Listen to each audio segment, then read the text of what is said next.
We go to a psychic to hear something good. We don't go to hear the truth. I mean, I don't think you'd want to pay for the truth if you knew it was going to be bad. I mean, people think because a psychic's going to tell them something that it has to be good. Well, they only tell them good things. Very few psychics go out of their way to tell you the bad things.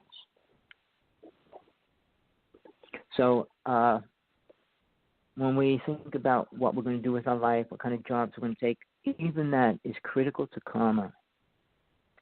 What kind of a job we choose, how much we get pulled into it, or what do we do with that? I mean, there's a lot of jobs that help people and are good for society, good for the world. There's a lot of jobs that hurt people, hurt society, hurt the planet. I mean, if you're working in a fracking company, you're working in a bar, serving people liquor, it's easing their pain and helping them forget life, but they're also the same ones that go out and run people over on a daily basis. So do we support that and say we're karma-free? People have to analyze their life in a good way and say, well, what can I do? What can I change to make it better, to be healthier? And it's not about physical health. It's about spiritual health. What do you need in your life? Do you have what you need in your life? If not, why not? Well, you can have anything you want.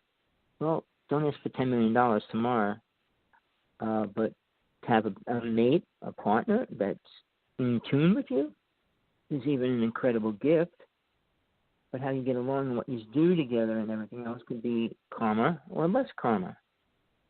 So karma is a very important word. But by going to a psychic and him waving his hand over you doesn't remove karma. If somebody shot somebody ran somebody over, anything, there's karma there. Now, if somebody gets killed because of your karma, that's incredible karma that goes into lifetimes, because you're not just killing a person. You're killing a person that could have created families, and those families could have created more families. You're actually changing the reality of the future of the human race. Well, I only killed one person. Well, when you kill 20, when you kill 100, I mean, and some of these people have. So think about karma, and then say, well, I don't do that kind of stuff. Well, what do you do? What do you do for a living? When I make a statement, I have to make sure that I feel that it's true to myself, true to reality. All right? Because here's the thing. When we talk about earthquakes, I watch the chart every day. It's getting dramatically sad how many big earthquakes go off. And these little teeny islands are getting hit. Every island around Australia, and there's about 7 main ones, get hit with a giant earthquake every other day. Anything about that? I mean, this island is so teeny with a 6.2. Hey, Tommy. Yeah, go ahead. I was just gonna say, during this time, I've got my tank full, because Missouri, that's where I live, and that's right on the New Madrid fault line. So if that goes, that's a big one. Well, that's a seriously big one, and if it does, I mean, they've been Sean David Martin, friend, who's in jail, but he used to talk about if Mount St. Helen goes off, they all follow each other because they're all on that fault line. It will wipe out probably 3/4 of the United States if they do go off together, and they will, because one's on. There's 3 fault lines in the United States, plates, and 2 of them on top of the one. And if that shakes, it'll just slide right over it, and that will shift the whole United States dramatically. But is that going to happen? Well, now they're watching Mount Shasta. Now they're watching these places that have serious movement going on. But I watch the earthquake chart. So when I pull up and look at when Hawaii has one every day, I look where I draw a straight line, and usually it goes straight across to Japan, straight across to Mexico. And that line is the fault line. And you could see that every time there's an earthquake, it's a straight line where you see the other ones. So something's affecting the fault line, and obviously there's a magnetic field that's hitting it really strong right now. So when you see, and I watch it like 6.0 in Japan every other day now, and Russia's been getting serious earthquakes over the past 6 months, which have never been getting these super big earthquakes. But then go to Mexico and what they're getting, and then go into South America. But all these other ones that are getting these big earthquakes every week, one here and one there, Iraq and Iran and countries where we don't see earthquakes usually, and they're giant ones. So that alone, if you did any kind of little experiment, you build a little house, you build these little houses around it, sand houses, and you shake it, they all fall down. But you got a line that goes across the bottom, which goes around the planet as well, these fault lines and things like that. When they shake, it sends a shiver across that. Now, I only found out that people in Honolulu can feel our earthquake. I mean, I'm talking one that's a 5.2. They can feel it. It's not like I feel it every day here now. I'm kind of immune to it because it's like every morning we have a 5.2. I mean, I can see it. I mean, my whole sky's lit up red all night. I mean, from the starts getting a little dark, I just see red sky. But they're just signs of a changing environment, conditions that are changing. But is that one of the things I've noticed that's kind of weird and kind of new? I mean, I don't know if it's new or not, but I've noticed is a weird cloud formation. It's just, things I've never seen before in my life. Well, as long as we don't turn every cloud into a UFO, it's okay. The magnetic fields are affecting them greatly, like you said. There's weird cloud formations of every kind. And I had a friend just send me two. He goes, here's a UFO. I said, it looks like a strange cloud. But even if there's a ship behind it, so what? We can't see it, and it's a cloud. But the ones that are spiraling around and all these bolts of light come through it and all these other things, it's kind of really bizarre. But I look at it this way. The government, different governments, playing their game, playing with energy, I mean, it's all about bouncing energy off of space and back here. I mean, all the satellites we keep putting up on a daily basis. And since I'm into UFOs, I had to learn about that because with all these meteorites and comets, we're supposed to get hit by one near very soon too as well. But these things that are flying through space, and how many times did they hit a satellite? You don't hear of it.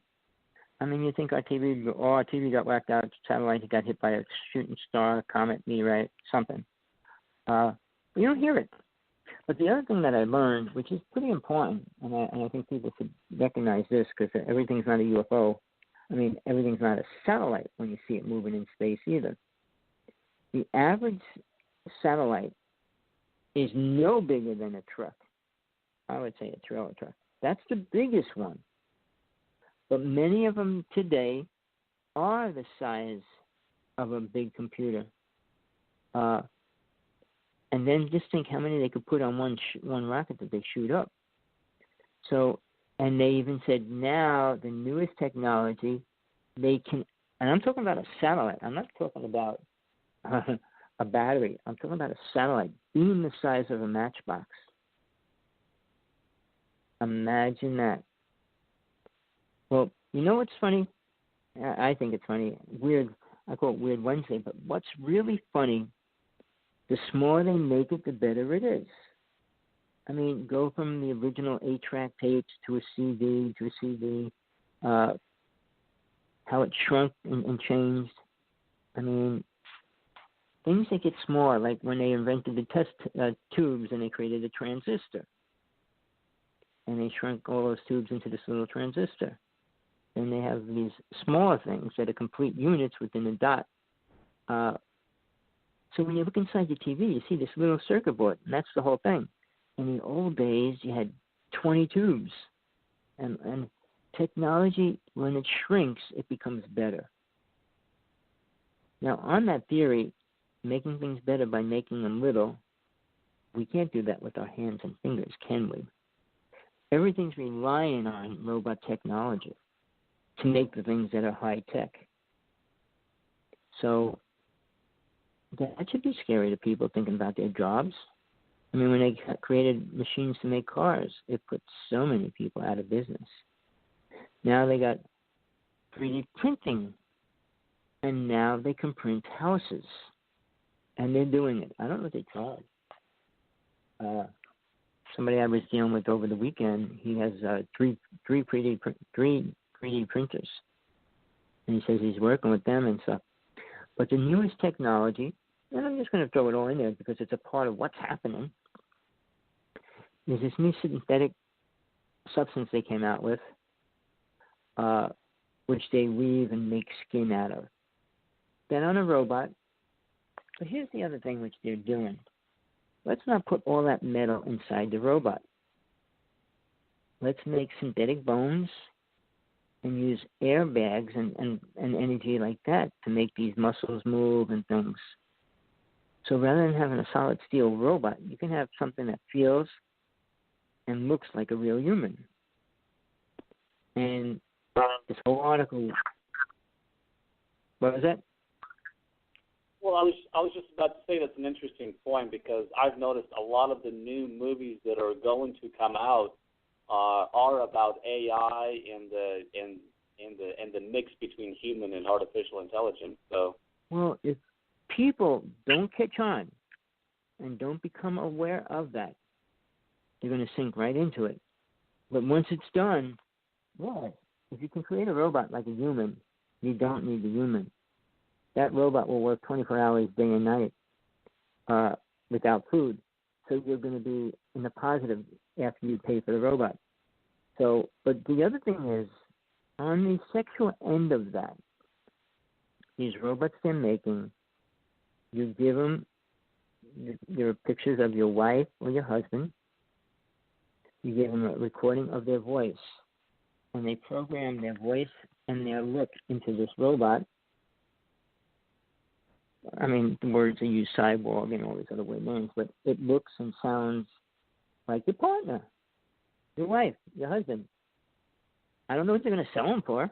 I mean, those dummy robots that they have now are $50,000.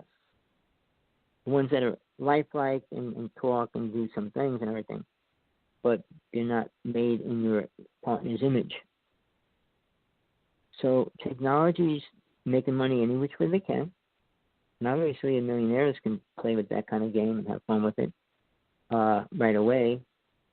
But the technology, if the world gets wiped pretty much clean, as long as they have a few robots that they can keep running, because they're not going to be able to be exposed to radiation, the robots aren't going to die.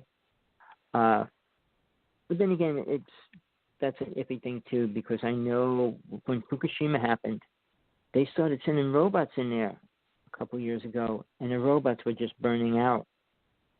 But see, technology is always ahead, thanks to Tesla, what they do and what they create and all that. So they're trying to stay ahead of the things that could happen if a serious disaster happens.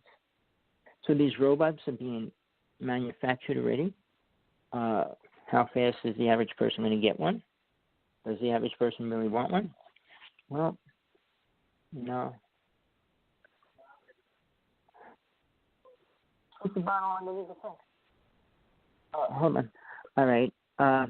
Give me 2 minutes, and I will be right back. I'm just going to put you on hold.